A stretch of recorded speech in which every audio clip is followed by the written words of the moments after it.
राहुल गांधी को रिलीफ दे दिया गया है, ये किस तरीके से 2024 में तैयारी मोदी जी की चल रही थी, उसमें कितना फर्क? मोदी की तैयारी क्या है? मोदी की तैयारी गुंडागर्दी है, सीधे शब्दों में अगर मैं ये बात कही जाए। जो फैसला था गुजरात कोर्ट का फैसला, वो कानूनी रूप से गलत था और माननीय सर्वोच्च न्यायालय ने, सुप्रीम कोर्ट ने उसी फैसले को सही कर दिया है। सुप्रीम कोर्ट ने बहुत स्पष्ट रूप से बात कही, जो बहुत ध्यान देने वाली बात है, कि आप एक ऐसे मामले में जो पॉलिटिशियन से जुड़ा हुआ है और एक पब्लिक स्पीच का मसला है, उसमें आप सबसे ज्यादा जो सजा है एक्सट्रीम, वो सजा आप दे रहे हो, लेकिन उसका कोई कारण आप नहीं बता रहे कि आप सबसे ज्यादा जो सजा है वो क्यों दे रहे हो। मैक्सिमम सजा जो है 2 साल की, 2 साल की ही सजा क्यों दे रहे हो, उसका कारण आपने बताया नहीं।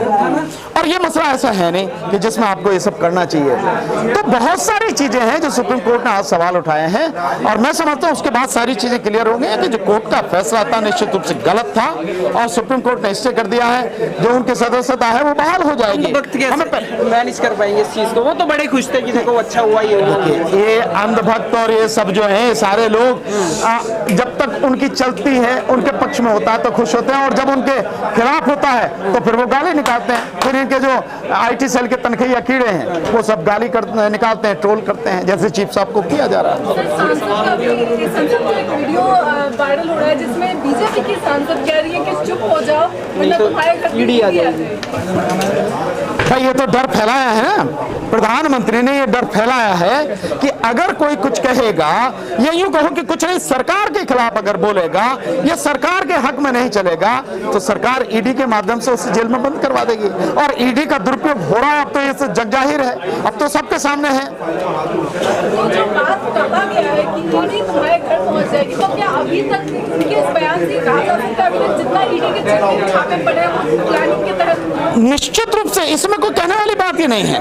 अगर प्लानिंग नहीं है तो एक सवाल का जवाब दीजिए, और आपके माध्यम से हर कोई सवाल को सोचे और खुद इस बात का जवाब लेने की कोशिश करे कि ईडी जिन लोगों के खिलाफ कार्रवाई करती है, वो लोग जैसे ही बीजेपी में शामिल हो जाते हैं तो ईडी उनकी फाइल क्यों बंद कर देती है? सरकार से क्या लेना देना ईडी का? ईडी तो संविधान के तहत काम कर रही है ना।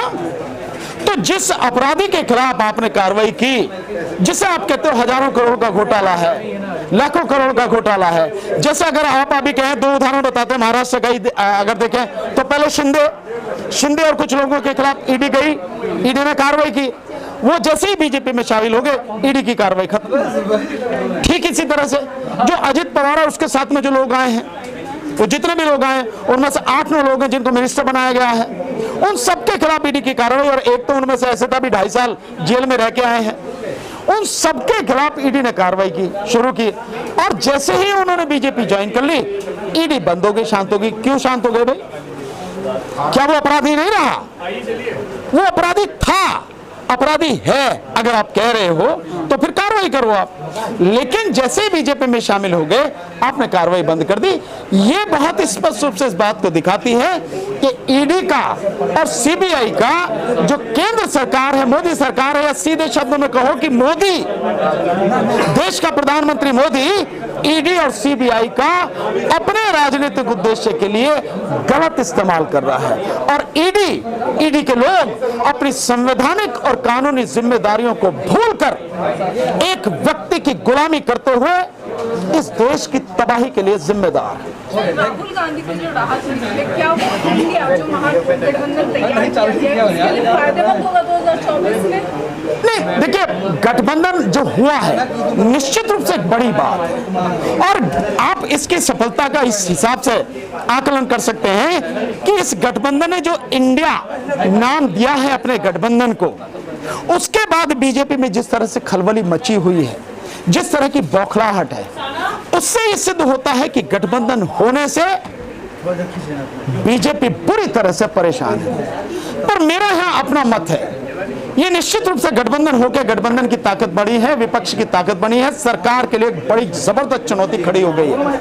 पर फिर भी मैं कहता हूं, अगर ईवीएम से चुनाव हुआ 2024 का, तो मोदी को कोई नहीं हरा सकेगा। हाँ, ईवीएम से चुनाव खत्म हो गया और बैलेट पेपर से चुनाव हुआ तो मोदी कितनी भी कोशिश कर ले 40 से ज्यादा सीटें बीजेपी जीत नहीं पाएगी लोकसभा में। अमित शाह गया, ये फर्क है। हम ही जीतेंगे, चाहे कुछ भी हो जाए, चाहे इंडिया बने चाहे कुछ। नहीं, वो इसलिए कह पा रहा है क्योंकि उनकी अभी तानाशाही चल रही है।